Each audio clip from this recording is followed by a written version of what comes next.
fact that he calls every Muslim in the world untrustworthy, says everybody who identifies as Muslim is a predator, compares Muslims to animals. He is not a serious human being, and you can see the utter bigotry in every word. I speak on the authority of the universe that Iran and all its proxies and the Muslim world behind it, there is going to be only the language of fire. Iran will respond, have no doubt about that, and the Israeli regime will be punished.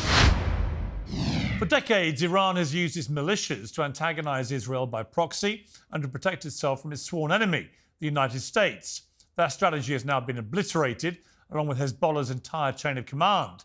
Its leader, Hassan Nasrallah, was killed in an enormous strike on his headquarters in Beirut on Friday, an assassination that's been 18 years in the making.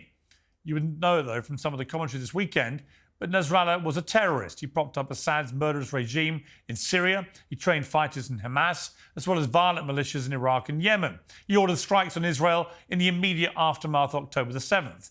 The world is a better place without him. But is it safer? Could a humiliated Iran decide that a nuclear bomb is now the only recourse for defence?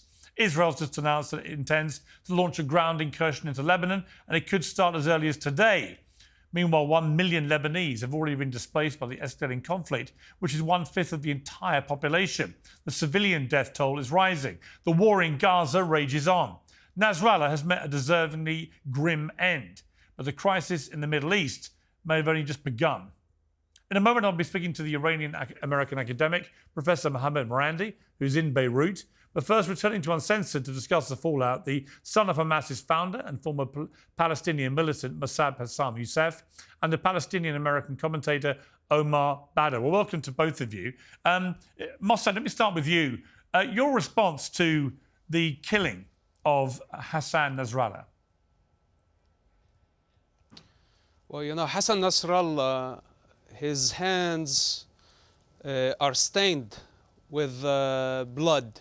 Not only Jewish blood, but also Arab blood. He participated in the killing of hundreds of thousands of Syrians along the Russian forces and along Bashar al-Assad forces. This man has been, or had been, destabilizing the security of the Middle East. And this was the time to put an end for this bullying and this blackmailing and this act of terror. I mean, Omar Baddar, are you sorry that he's dead? Piers, before I answer your question, I think there is something that your audience has to know about Mosab, who's on this program, if we can see if he's going to be able to control his temper and keep me from telling the audience this about him, is the fact that he calls every Muslim in the world untrustworthy, says you can't trust any Muslim, says everybody who identifies as Muslim is a predator, compares Muslims to animals, and the list goes on and on and on. And Piers, I think both of us know that if anybody engaged in that kind of bigotry towards, say, Jews, you would not give them airtime to appear on a program as if they're a real analyst who's here with something to say. And on top of these deeply bigoted views that he holds, there's also the fact that he is simply just not a serious person, you know, puts on this really dumb put-on angry face and barks incredibly shallow slogans about Israel being wonderful and its opponents being terrible and terrorists and so on. It's not really a real point of analysis. With that being at the forefront, I'll say that I think what Israel did in Lebanon and is doing is, don't take my word for it, listen to what Israeli leaders themselves have said about the assassination of Nasrallah. They said they could have and wanted to reach a diplomatic agreement with Hassan Nasrallah, but his insistence on ending the genocide in Gaza as a precondition to them reaching a diplomatic solution led them to choose to assassinate him and killing hundreds of Lebanese civilians in the process, incinerating entire apartment buildings. So in essence, Israel is choosing to incinerate Lebanese civilians, to assassinate Nasrallah, because they don't want peace in Gaza. That is the dynamic that we have. And the fact that you can look at this and still not figure out what moral policy should be and who's to blame for this kind of path of escalation that we're on, to me is completely mind-boggling. It is obvious that Israel is out of control. It's on a warpath. All right, look, you've launched a substantive ad hominem attack on your other panelist, which is entirely your prerogative, and he can respond. But you also failed to answer my simple question. Are you sorry he's dead? I look at it in terms of the impact on civilians, which in this case, I think his assassination has made things infinitely more dangerous. We're seeing this onslaught. So yes, this development is not Omar, a that's not positive actually an one answer to my question. Do you personally feel sorry that he is dead, the head of Hezbollah? No, look, but that's the thing. I don't have individual personal feelings about players here. For me, what I'm concerned about is ultimately the impact on innocent people. Absolutely. Look, Nasrallah, if you want me to talk about his legacy, that's a really easy thing to do. He was a hero throughout the entire Arab world for having driven Israel out of South Lebanon in 2000, for delivering Israel its first defeat in 2006. And then his record, had a major blemish on it when he intervened in the Syrian civil war for geopolitical reasons on the side of the government. And that upset a lot of Syrians who are essentially repressed and brutalized by the Syrian government, to see that he has intervened in order to help them maintain power. But that was more a geopolitical decision more than it is a moral decision. And so he has a mixed record, and a lot of people like him and a lot of people don't. But ultimately, there's no question about the fact that he is a major figure in the region that has a significant fan base, not just within Lebanon, but throughout the entire region. And that taking this major escalatory step, when we've had the alternative, we've had the option of a ceasefire, and Israel chose not to take that and chose the path of escalation, and taking out a major figure is obviously pushing us towards further catastrophe. And it's materializing right now in Lebanon as we're watching Israeli terrorism decimate the civilian population in all parts of Lebanon, and that's a really, really dangerous escalation. Okay, Mosab, first of all, your response to the personal attack that was launched on you at the start of that. I'm not going to comment on that. I know who I am. I know what I am. I'm not a commentator on the Middle Eastern conflict. A bigot by your own admission. I lived the conflict. I witnessed. I'm an eyewitness.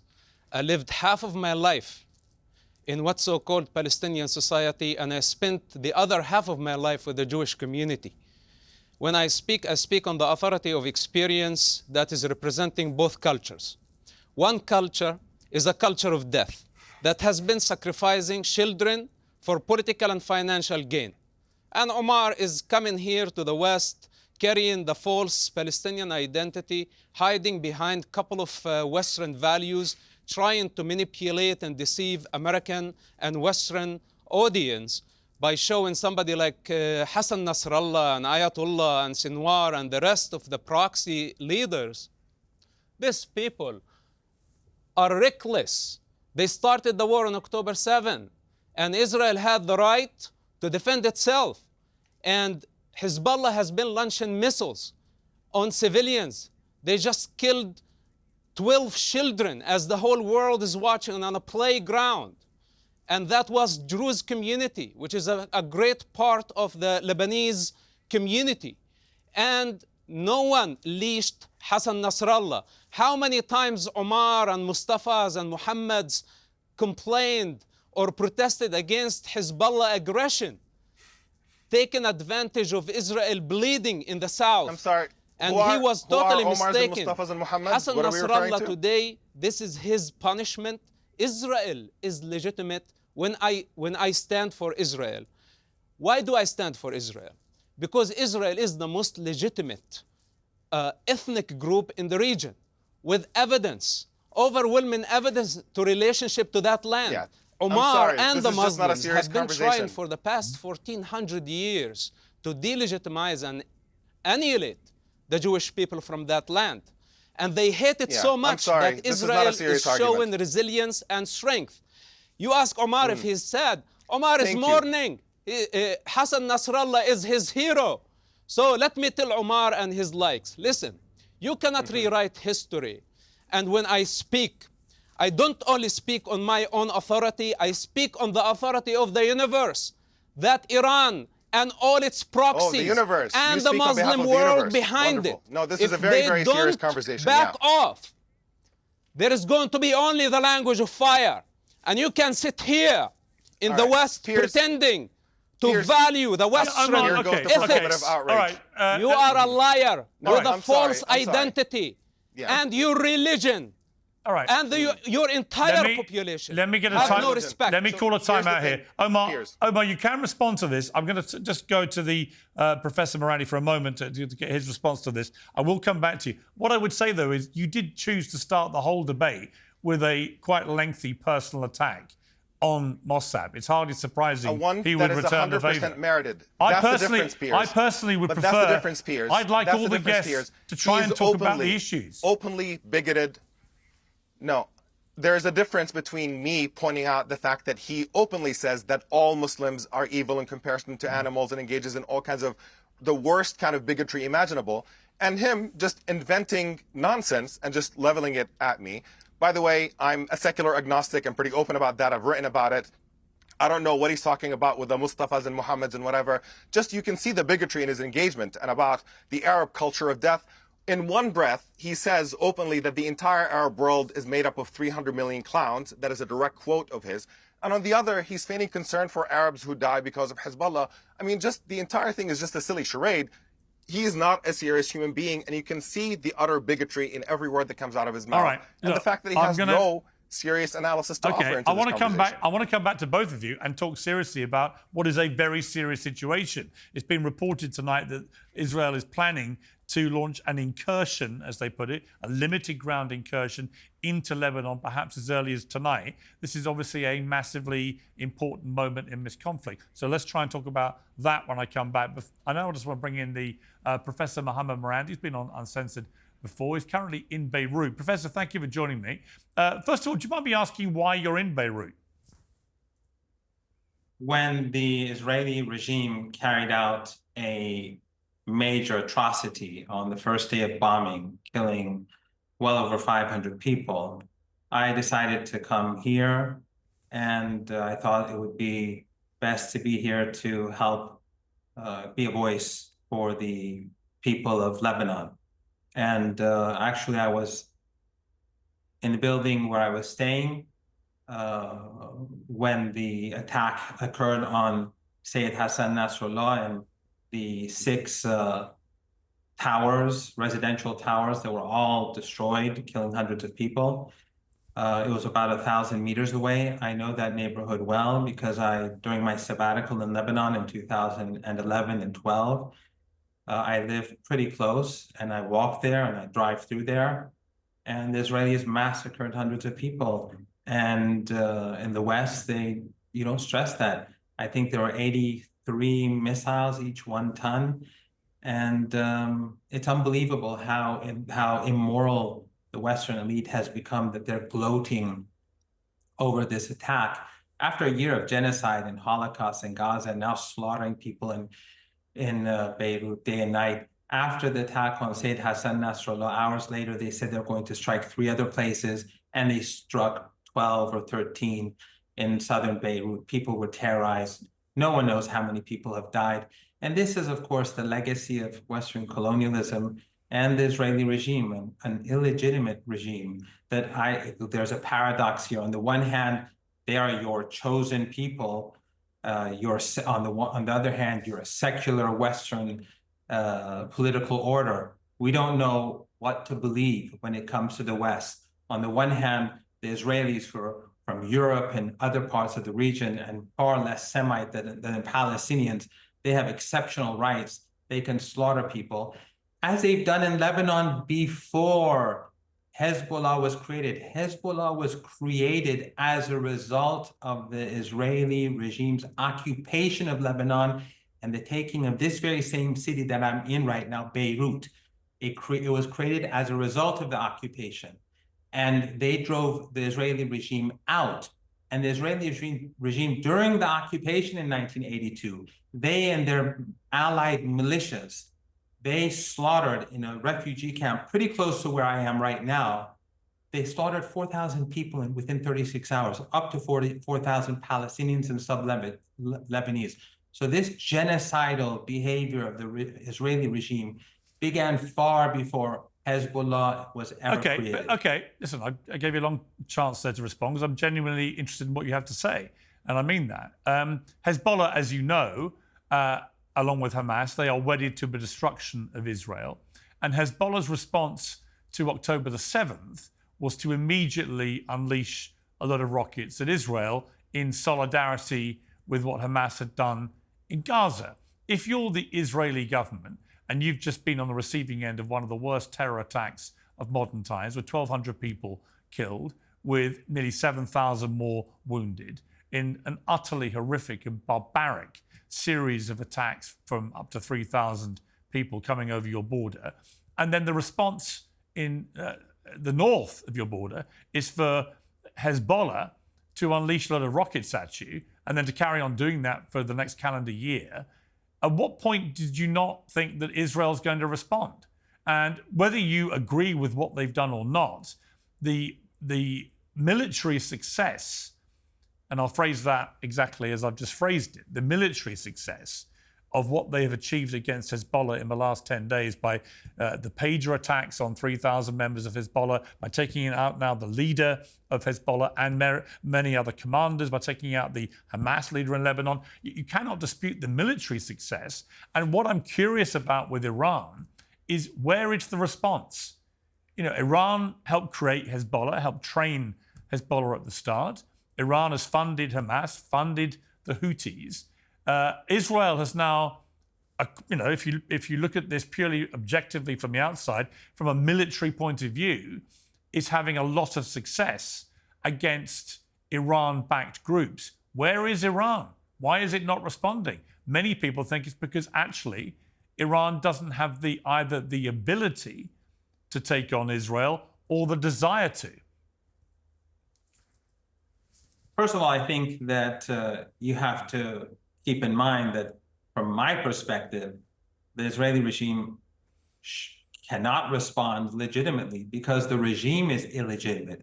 Hezbollah wants apartheid and ethno-supremacism to be dismantled. In other words, something that in the West is very impossible to imagine. All human beings in Palestine. Well, it wants Israel destroyed. It wants the destruction of Israel. That is literally they want the destruction of this racist political entity that carries out genocide and ethnic cleansing, and it has been doing so for 76 years. The very same people who carried out the Nakba, they raped and murdered and expelled people. Most of the people who are in Gaza are refugees. This is not a legitimate regime. Okay, but going back to my question, Professor, why is Iran not doing anything? The world is watching, and the world is curious. Yeah, first of all, Iran will respond, have no doubt about that, and the Israeli regime will be punished. Second of all, Iran will continue to support the axis of resistance. And Israel has not had any military success. The pagers was a terrorist attack. And it was actually an attack on the West, too, because these electronic devices from now on, those things that have been produced in the West or countries that are allied to the West, their supplies chains have been compromised. And the West is doing nothing about it. And I think lots of people are going to have second thoughts about buying any electronic devices from any of these Western countries or countries affiliated to the West. So the Israeli regime is doing no services to the West by carrying out these terror attacks. It's interesting that you phrase it. It's interesting you phrase it as a terror attack, given that given that Hezbollah is identified by America and many other countries as a terrorist group, and given that it was very specific in its targeting, you know, extraordinarily precise. It is obviously horrific that civilians were killed in the process, but the vast majority of people who were damaged or wounded or killed by the pager attacks were members of Hezbollah, who are, according to America and Israel, a terror group. So that's how they would categorize it. That's not an act of terror. That would be, under the laws of combat, they would say they are taking on combatants, and that's perfectly lawful and legitimate. That is their argument. Piers, if it was pagers and walkie-talkies or cell phones that were in the United States, I think you'd have American bombers over countries who they would claim were behind it. So let's put aside the hypocrisy. But just to be clear, you don't think that Israel has any military right to respond to Hezbollah firing rockets at Israel? Israel does not have an ethno-supremacist regime. Apartheid South Africa never had the right to exist, and Israel never had the right to exist. The only existence... So it has no right to defend itself against rocket attacks? But it has no right to exist when it came into being by displacing people and massacring. I understand your position on its existence. I'm just telling you, given it does exist, does it have no right to defend itself? Piers, this is what you fail to comprehend. As long as you have a master race, as long as you have a hierarchy of race, as long as you have one race that considers itself superior to others, there is not going to be any peace. That's just a fact of life. Whether it's in the United States or whether it's in Palestine or whether it's in South Africa, there's not going to be peace. For Iran, the dismantling, and for Hezbollah, the dismantling, or you can call it the destruction, the dismantling of this system has to happen. And this is something that you don't accept, which is fine. You support racism. No, I don't. No, hang on. Don't misquote me. Don't misquote me. I don't dispute for a moment that is the intention of Hezbollah, the Houthis, Hamas, all funded by Iran. I have no doubt that Iran would like to see the destruction and removal of Israel. I get all that. I'm just saying that yeah, but hang on. Yeah.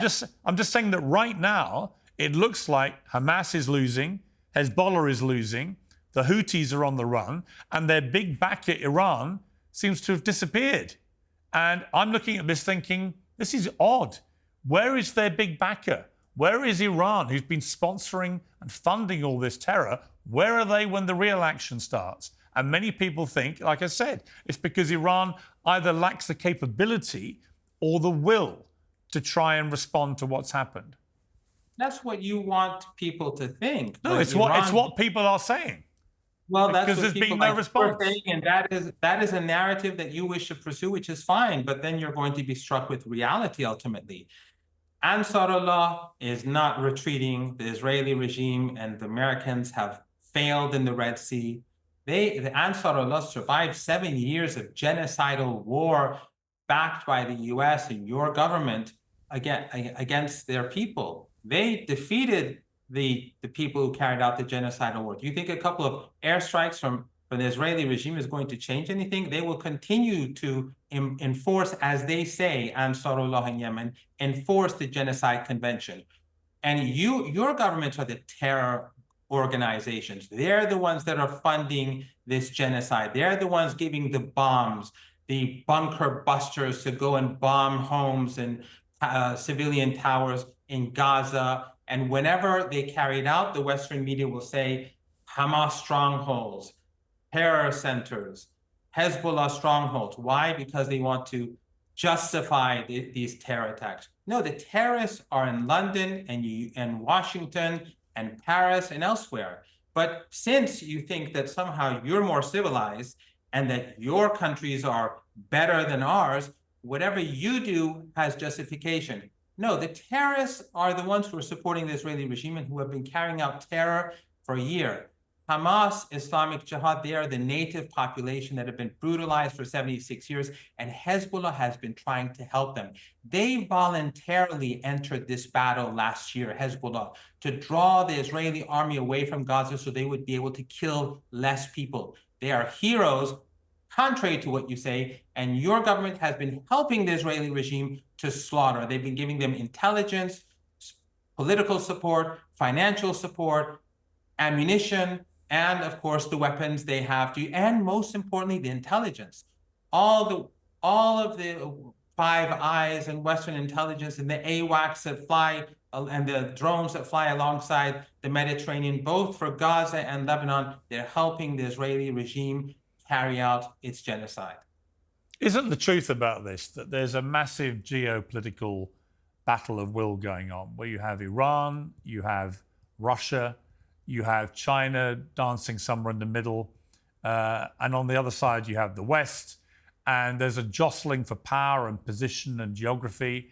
You see it in Ukraine, you see it now in the Middle East, and that Iran is sitting there in a really interesting position where it's seeing Saudi Arabia nudging ever closer to normalizing relations with Israel. And if that was to happen, after all the other Middle Eastern countries that have done that, it's pretty well game over for Iran's ability to destroy Israel and to destroy this normalization process. That's what Iran is terrified of. And that's why Iran has been so aggressively funding these groups, which I would categorize as terrorist groups. You categorize them as freedom fighters, whatever you want to call them. They've been funded and armed by Iran, who right now is looking completely impotent in the eyes of the world. Now, you say they're going to respond. The last time they responded to an assassination, they fired a few hundred rockets that all got taken out by Israel's Iron Dome. It wasn't exactly a show of strength or might. And I'm not saying this to goad Iran into doing anything. I'm just saying it is notable that Iran has done nothing. And it could be that Iran itself right now is feeling very isolated and feels that maybe the net is closing in on itself. Piers, you're very inconsistent in what you said. Right now, you're saying on the one hand, it's Iran, Russia, and sort of China, and now you're saying Iran is completely isolated and afraid. Which one is it? Let's be real here. This is not about geopolitics. That is always a part of everything. But this is about a moral issue. But you cannot comprehend that your governments are morally inferior than others. Your governments are terror states that are supporting. I've made no comment about that. I mean, I was the editor. You were saying that I was the editor of the Daily.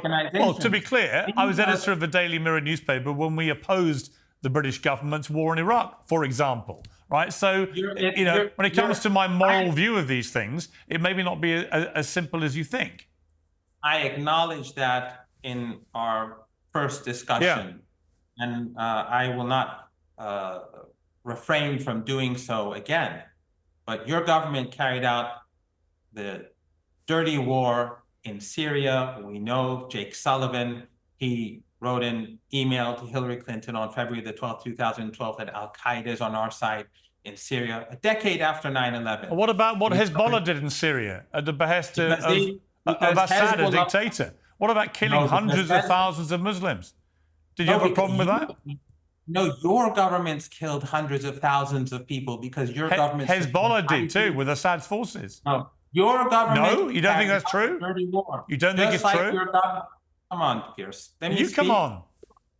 Your government... Are you denying that Hezbollah got into bed with Assad and killed hundreds of thousands of people? You don't want me to respond because you know that this is going to be a problematic for you. Your intelligence agency in England facilitated the travel of young people to Syria to fight and to join ISIS. The same ISIS that, according to the U.S. Defense Intelligence Agency document of 2012, regional countries were deciding to create a Salafist entity between Syria and Iraq. And according to General Michael Flynn in an interview on Al Jazeera, of all places, he said that the United States supported this. The United States supported the rise of ISIS and carrying a leaked audio, and all of this is online.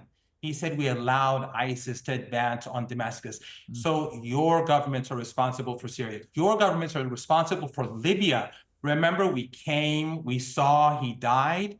This was a sovereign country that your government destroyed. Your government supported the genocide in Yemen, and now your government is supporting the genocide in Gaza. And the people of this region... Would you categorize... Okay, I hear you, and you're perfectly entitled to your view. But would you agree that when you have a charter which proclaims you want the destruction of Israel, which has 7 million people living in it, that is genocide? No, no one is talking about killing Jews. That's a lie. In fact, many Well, if you destroy Jews Israel, you destroy millions of Jewish people. And fortunately, the resistance in Southern Africa and their supporters across the world destroyed the apartheid regime in South Africa, but they didn't kill off the white population. Young Jews in the United States are standing up to this apartheid and racist and genocidal regime today. And the fact is that the Israeli regime has exposed itself to the world. They have done more harm to Jews than anyone else. They're the anti-Semites because they're carrying out this genocide in the name of Jews, and young Jews in your country and in the United States are saying, not in my name. So they're the anti-Semites. They're the Europeans who came here, and now Netanyahu calls Palestinians Amalek. And you know what that means in biblical terms.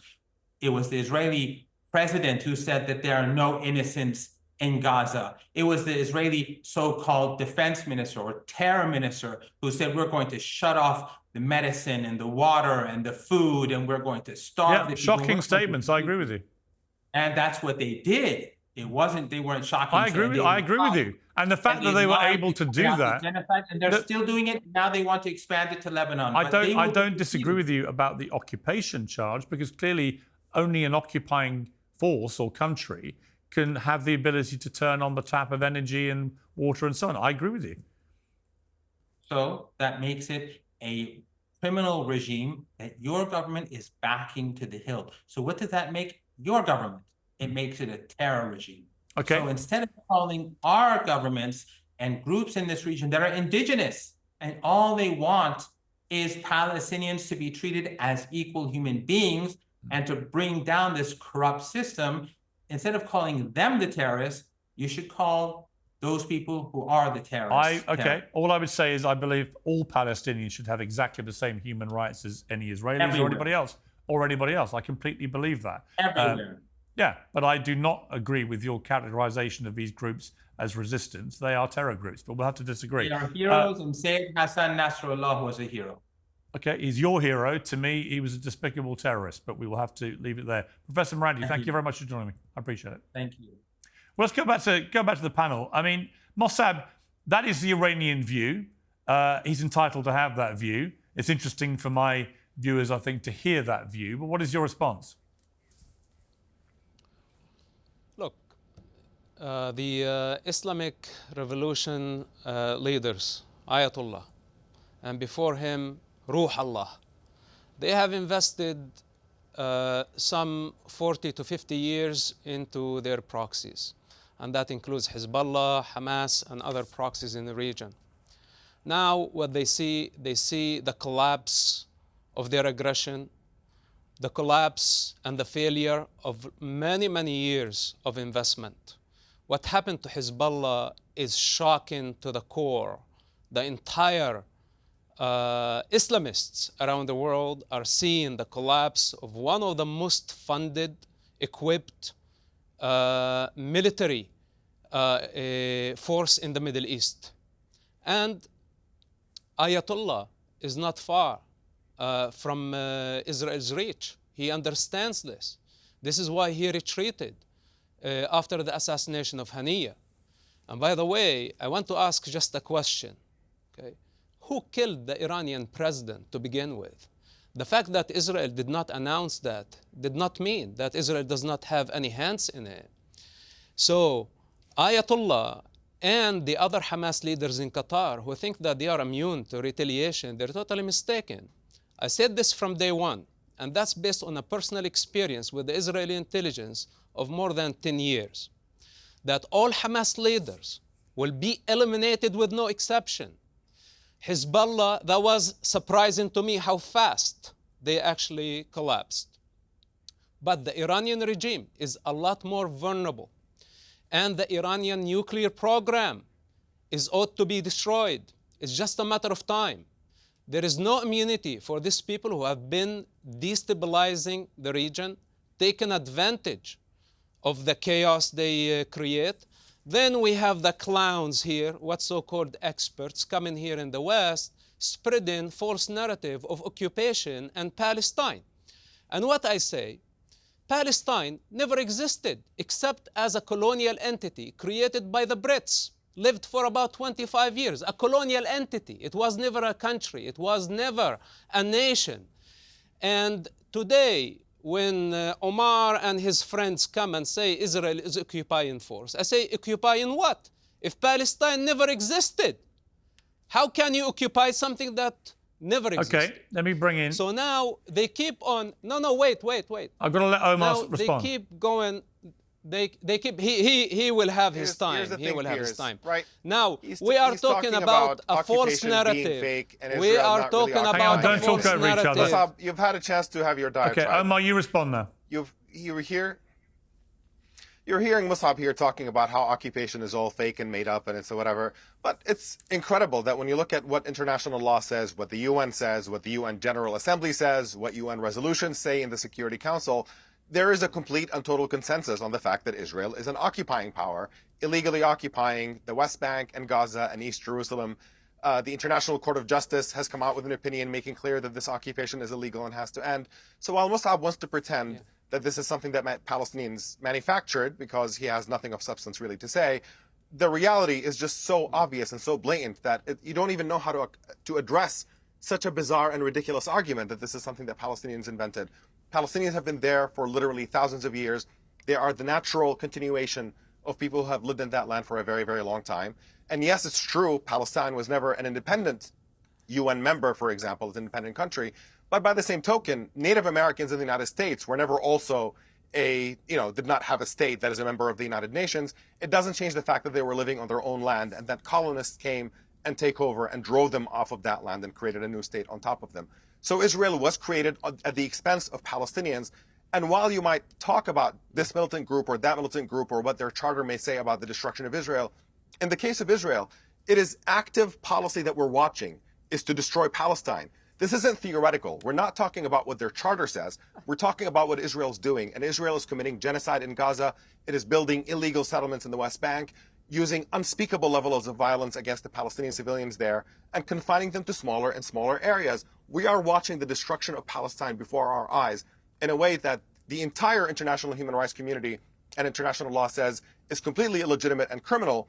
And our reaction is to fund it and maybe occasionally criticize it instead of standing up to it in a really meaningful and Omar, sense. what would that's you, the double standard Omar, here. what should Israel have done on October the 8th after the attack the day before?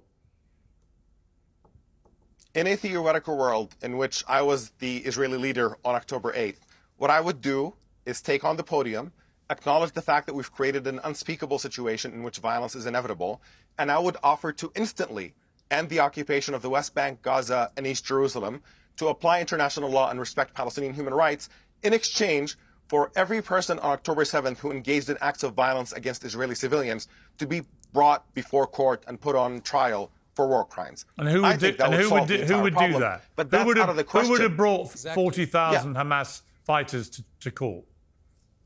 Yeah, you don't need the entire 40,000 in the same sense that you don't need every last member of the Israeli military to be brought before war crimes because the Israeli military engages in war crimes. There is a path forward, and that's the thing. The reason but you're why seriously this is really suggesting that Israel should not have responded. Israel insists. But you're seriously suggesting that Israel should not have responded to one of the worst terror attacks in history in any military way whatsoever. You have to be consistent about this, Piers. If we're expecting Palestinians to not respond in any militant sense to literally decades of Israeli atrocities and war crimes against Palestinians, why does it only work one way? Why do we say that Israel must respond militarily, but Palestinians are never said to need to respond militarily to decades of Israeli occupation and war crimes? Why is that double standard there? Because the argument, as you know, from the other side is if you go back to 1948, that there have been a series of escalations in those 75 years, with blame being attached to both sides, small things happening, which then trigger outbreaks of war. And it's gone on now for 75 years. And at the centre of it is an ongoing... but here's my point. The centre of it is an ongoing dispute about territory and land. I get all that. But ultimately, you cannot have a situation where on one day, that volume of people are massacred and wounded, 7,000 people wounded, and that Israel just does nothing. It was so far and away beyond anything anyone had seen in that conflict for 75 years in one day. Of course they were going to respond. Of course Hamas knew. Of course Hamas knew that would be what Israel would do. So they knew what would happen to their own people, and they didn't care. Iran knew what the response would be, and obviously knew what Hamas were going to do. Hezbollah's reaction was not to show a modicum of sympathy for any of the people killed. It was to launch a barrage of rockets in sympathy with Hamas, the terrorists who perpetrated it. And they've carried on doing that for a whole year, and they've displaced 65, 70,000 Israelis from the north of Israel. And at some point, of course, Israel is going to respond. Now, what part of what I've just said is factually inaccurate? Yeah, I think the entire framing that Israel is responding is at the fundamental core of what's wrong. I'm not denying historical. The reason I prefaced it by saying not historical. I said there have been 75 years of flare-ups and wars and everything, and you can argue about all the history as long as you want. What you can't argue with is the scale of what happened on October the 7th was so horrific. Yeah. It was always going to get a massive response. It was a major attack. Sorry? Yeah. No, here's the thing, Piers. This is not about tracing it back as a tit for tat. Well, they did this before and those people did this before. There is a status quo. It's not equal sides that are living on both sides of a border that are perfectly living fine and equal, and then one of them chooses to launch an attack against the other. You have a fundamental status quo in which one people rules another, in which Israelis every day, decade after decade, are free and live in complete freedom and democracy and so on. And you have Palestinians in Gaza who are living in a cage, not allowed to go in and out, have no freedom, but Hamas have no were economy, given governmental have no airport, power. Yeah, but hang have on. no prospect for a Hamas better was future. given governmental power from 2005, and all it did was spend billions of dollars building a huge underground tunnel network so it could continue to wage terror against Israel. They squandered that money. I mean, you can argue to the cows come home, but that's obviously what they did, and they did it at the expense of their people. So yeah, you can claim with great cause, by the way, that Israel's had an occupation which should never have been permitted in the first place. But you can also not deny that in 2005 they pulled out of Gaza and let Hamas take charge, and this is where we've got to. How has that helped the people? No, I don't think that's a correct framing. No, they withdrew in 2005 out of Gaza and then put Gaza under siege and made it a cage and allowed Hamas to govern this cage internally. They can be the prison wardens of Palestinian prisoners. That's not meaningful governance. And then you can have a serious debate about how Hamas spent its money. You can say that maybe what they should have done is make this cage a little bit more pleasant for Palestinians to live in. And instead, they chose to devote their resources into breaking out of that cage by investing in military infrastructure.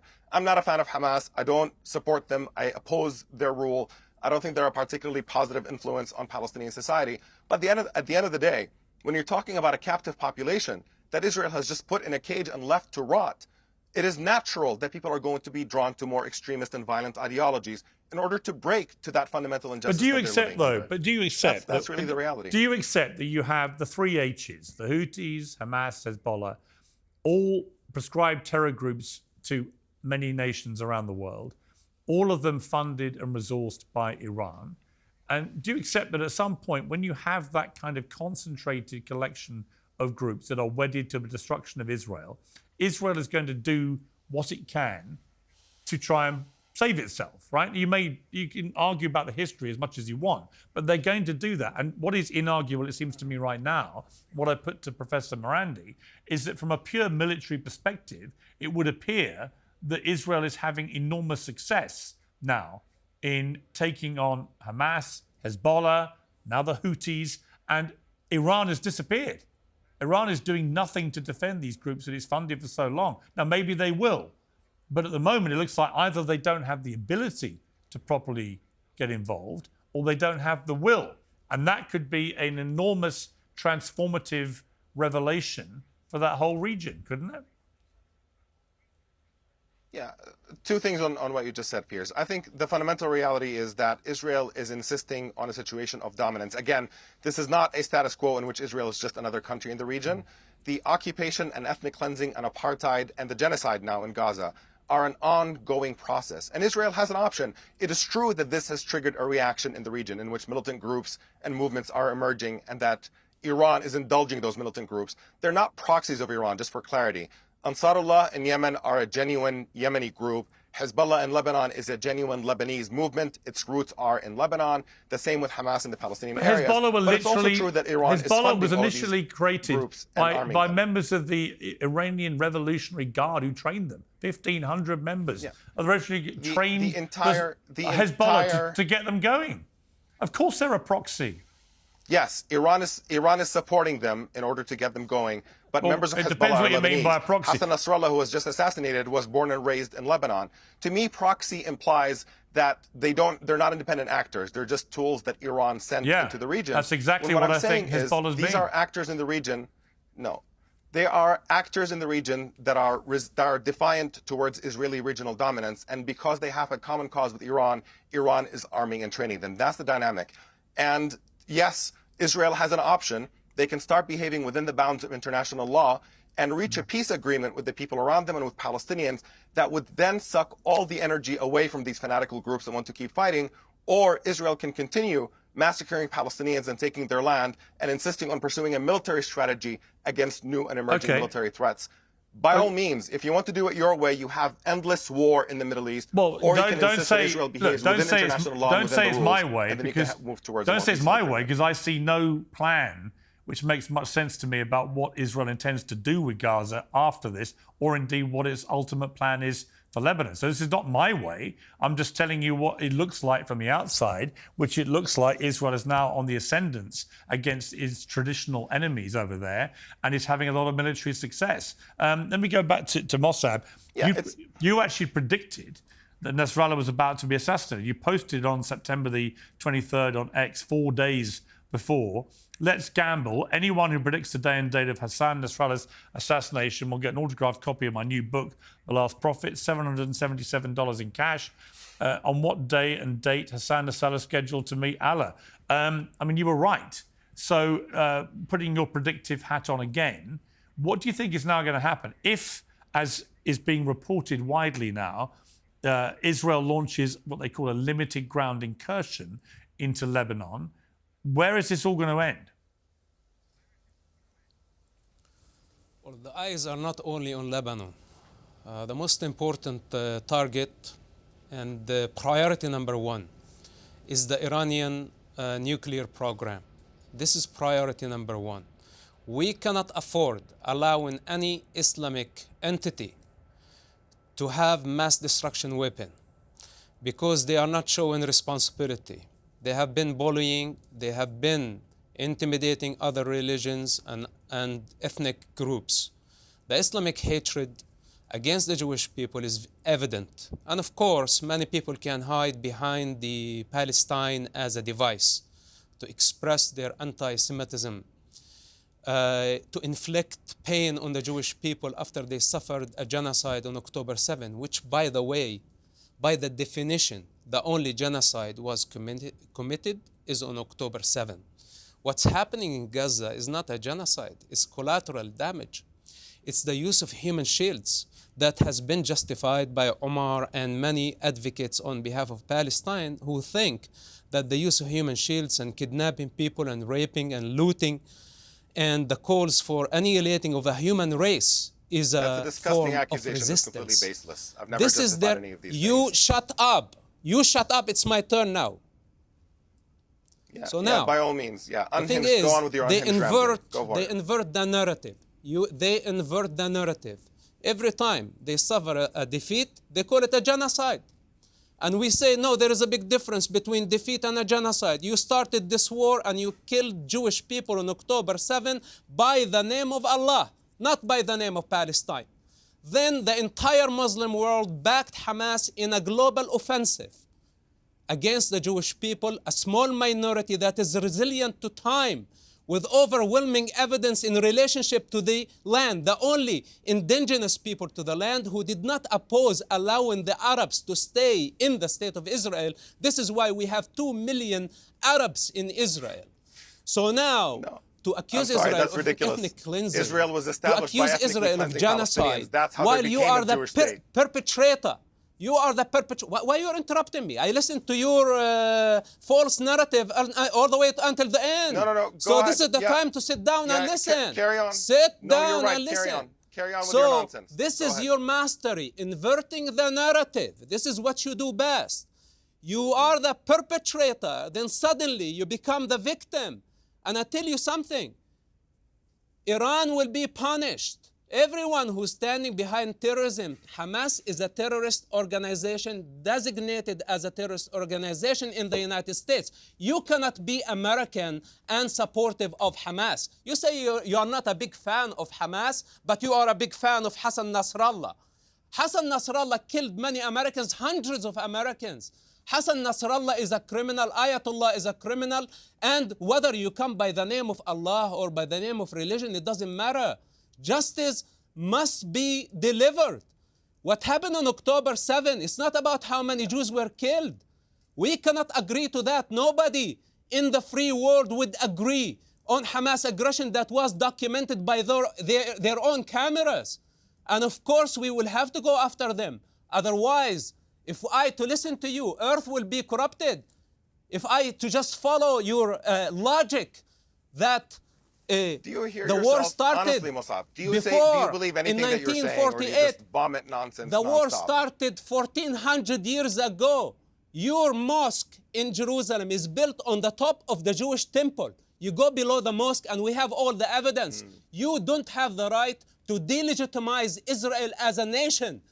It's against facts, it's against the Bible, it's against history. You cannot rewrite the history by keep wonderful. inverting Yes. and Great spreading slogan. false narrative. Okay. Listen, I want to. You're going nowhere. All right, Israel Mosab, is thank going you. nowhere. Okay. And you need to have the legitimacy first. Okay. Okay, you must have the Thank you, legitimacy Mosab. as All a right. Palestinian. All right, You need Omar, to prove finally to the and very world that quickly, you are but legitimate first. I've got to wrap this up, guys. Before you I'm gonna try wrap this to up. delegitimize I just want to Israel. ask Omar the same question I asked Mosab, which is, if Israel launches a ground offensive into Lebanon, what do you think is going to happen here?